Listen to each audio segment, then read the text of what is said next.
చంద్రబాబు నాయుడు గారు ఎవరు చూడనమ్మా ఇక్కడ వాళ్ళకోని ఉత్సవమై అన్నటువంటి పద్ధతుల్లో చంద్రబాబు నాయుడు గారి యొక్క ఆయన ప్రభుత్వం యొక్క శైలి కొనసాగుతూ ఉంది. ఎందుకు ఈ మాట చెప్తున్నామంటే సోషల్ మీడియాలో ఎవరో వైసీపీ పార్టీ వాళ్ళు పెద్ద ఎత్తున చేస్తున్నారని చెప్పి దాడులు చేస్తున్నారు, ప్రతి దాడులు చేసుకుంటా ఉన్నారు. మీకు సరిపోతా ఉంది. నిన్న కమ్యూనిస్ట్ పార్టీగా సిపిఐగా నంద్యాల జిల్లా దోన్ తాలూకాలో నాగరాజు అనేటువంటి ఒక వ్యక్తి చంద్రబాబు నాయుడు గారి పైన వేపూరి సోమన్ అనేటువంటి వ్యక్తి ఆయన నక్సలిజాన్ని గురించి లేదా అక్కడ ఉన్నటువంటి ప్రజలు చంద్రబాబు నాయుడు గారి మొదటి ఉమ్మడి రాష్ట్రంలో పరిపాలన దశలో పెద్ద ఎత్తున దాడులు చేస్తే ఆ సందర్భంగా ఒక పాట రాశారు.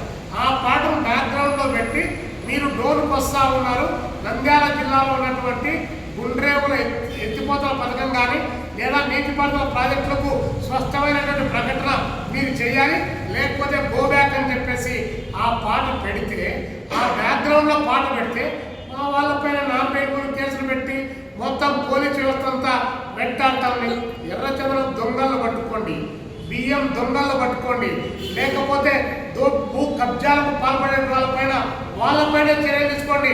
ప్రజల పక్షాన మీరు చెప్పిన వాగ్దానం నెరవేరకపోతే ప్రజల పక్షాన అడిగితే మీరు పెద్ద ఎత్తున దాడి చేసి పోలీసుల ద్వారా ఒకవైపున మీ అధికార పార్టీ ద్వారా మరోవైపున భౌతిక దాడులు దిగడం ఏమాత్రం కూడా సమర్థనీయం కాదని చెప్పి చంద్రబాబు నాయుడు గారికి మేము చెప్తున్నాం.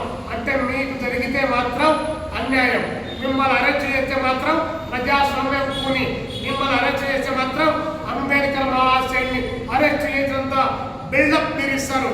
కానీ పేద ప్రజల పక్షాన కొట్లాడే వాళ్ళు మాత్రం మీరు అరెస్ట్ చేస్తే ఎవరు ఏం మాట్లాడకూడదు. ఇదేంటి ప్రజాస్వామ్యం? ఇదేనా చంద్రబాబు నాయుడు గారు చెప్పేటువంటి ప్రజాస్వామ్యం?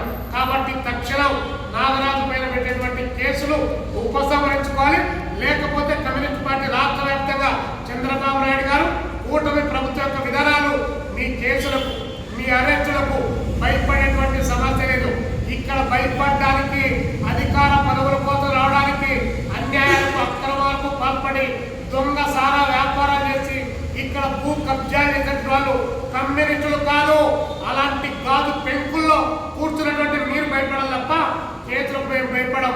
బంతిని గోడకు ఎంత వేగంగా తంతే అంతే వేగంగా ఊర్ధ్వ పీడన శక్తితో ఎలా బయటకు వస్తుందో అదే పద్ధతిలోనే ఉద్యమకాలను అరెస్ట్ చేస్తే దానికి రెట్టింపు స్థాయిలో మీకు వ్యతిరేకంగా పోరాటం చేయాల్సి వస్తుందని చెప్పి ఈ సందర్భంగా హెచ్చరిక చేస్తూ పోలీసులు కూడా అత్యుత్సాహంగా ఉన్నారు. మీరు దొంగలకు కాపలా కాస్తున్నారు, దోపిడీదారులకు కాపలా కాస్తున్నారు, వెనవలకు కాపలా కాస్తున్నారు, కొండాకోళ్ళకు కాపలా కాస్తున్నారు, ప్రజలు దోపిడీ చేసేటువంటి వారికి మీరు కాపలా కాస్తున్నారు. మీరు చట్టానికి న్యాయానికి సెక్షన్లకు బద్దులై మీరు పరిపాలన చేయడం లేదంటే ఇది అతిశయోక్తి కాదు. కాబట్టి డీజీపీ గారికి కూడా మేము విజ్ఞప్తి చేస్తున్నాం, పోలీస్ వ్యవస్థ తన పరిధులు దాటి ఈరోజు అధికార పార్టీకి కొమ్ము కాచే పద్ధతిలో తయారైంది. ఇది కరెక్ట్ కాదని చెప్పి ఈ ప్రభుత్వానికి పోలీస్ అధికార యంత్రాంగానికి కూడా మేము హెచ్చరిక చేస్తా ఉన్నాం.